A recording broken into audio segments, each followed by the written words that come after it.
everybody, and welcome to another Wednesday workout in the Word. Hey, I am so glad you were able to join us, and thank you so much for sharing, getting the Word of God out there, and it's always a pleasure to be with you.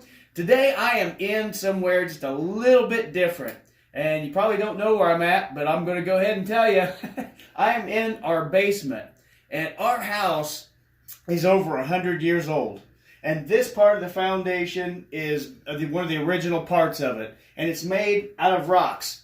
This is an old foundation. You don't see this kind every day. But you know what? This foundation is very solid.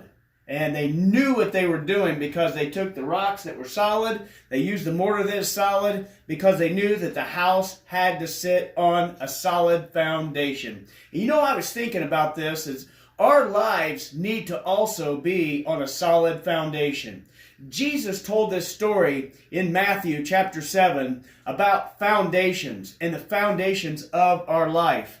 And he said that if you heed his words about seeking him out and listening to his teachings and following his ways and being like him, he said that if you follow those sayings of his and you apply them to your life, he said that is just like a guy who puts his life on a solid foundation, and that's where he lives at. Just like this house is on a solid foundation, your life needs to be on a solid foundation, doesn't it? Because so many times we talk about storms in life. And I know a lot of times when I'm preaching, we talk about storms. And Jesus said, the rain, they're going to come. The winds, they're going to come. All these things are going to come into your life. You have to understand this.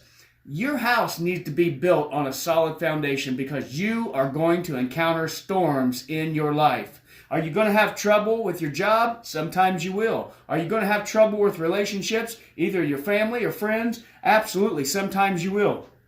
Sometimes we even have trouble with our relationship with God. Not that God isn't faithful. God is always faithful. But sometimes we lose heart a little bit and our mind gets not in the right state. And sometimes our relationship with God, sometimes it struggles. But Jesus said this: remember what your foundation is built on. Remember what your life sits on. It has to sit on a solid foundation. And hey, I want to encourage you today, understand what your life is built on. Because when your life is built on a solid foundation, first of all, we have to have that solid relationship with God. It has to be built on the right things. And that right things is the teachings of Jesus. Putting God first place and having him first place, not just in word, but also in your heart. And then we have that solid foundation with God. Then you have a solid foundation with your family. Then you have a solid foundation with all the other people around you, whether it be at work or friends or whatever it be. But you got to have this solid foundation in your life. Jesus said that's what you need to do because he said, you know what? The storms, they're going to come. In this world, he said, you're going to have trouble, and those things are going to come. We can't do anything about that. But the thing that you can do something about is when those things come, you know where your heart is at, and you know where your foundation is at, and it's on the solid word of Jesus Christ today. And I hope you remember that, and I hope that encourages you today. Hey, you go out and have a great day. Remember, every morning you wake up, Lord, thank you that you give me a solid foundation to build my life on. You guys have a great Christmas season, and hope to see you soon next time on Wednesday.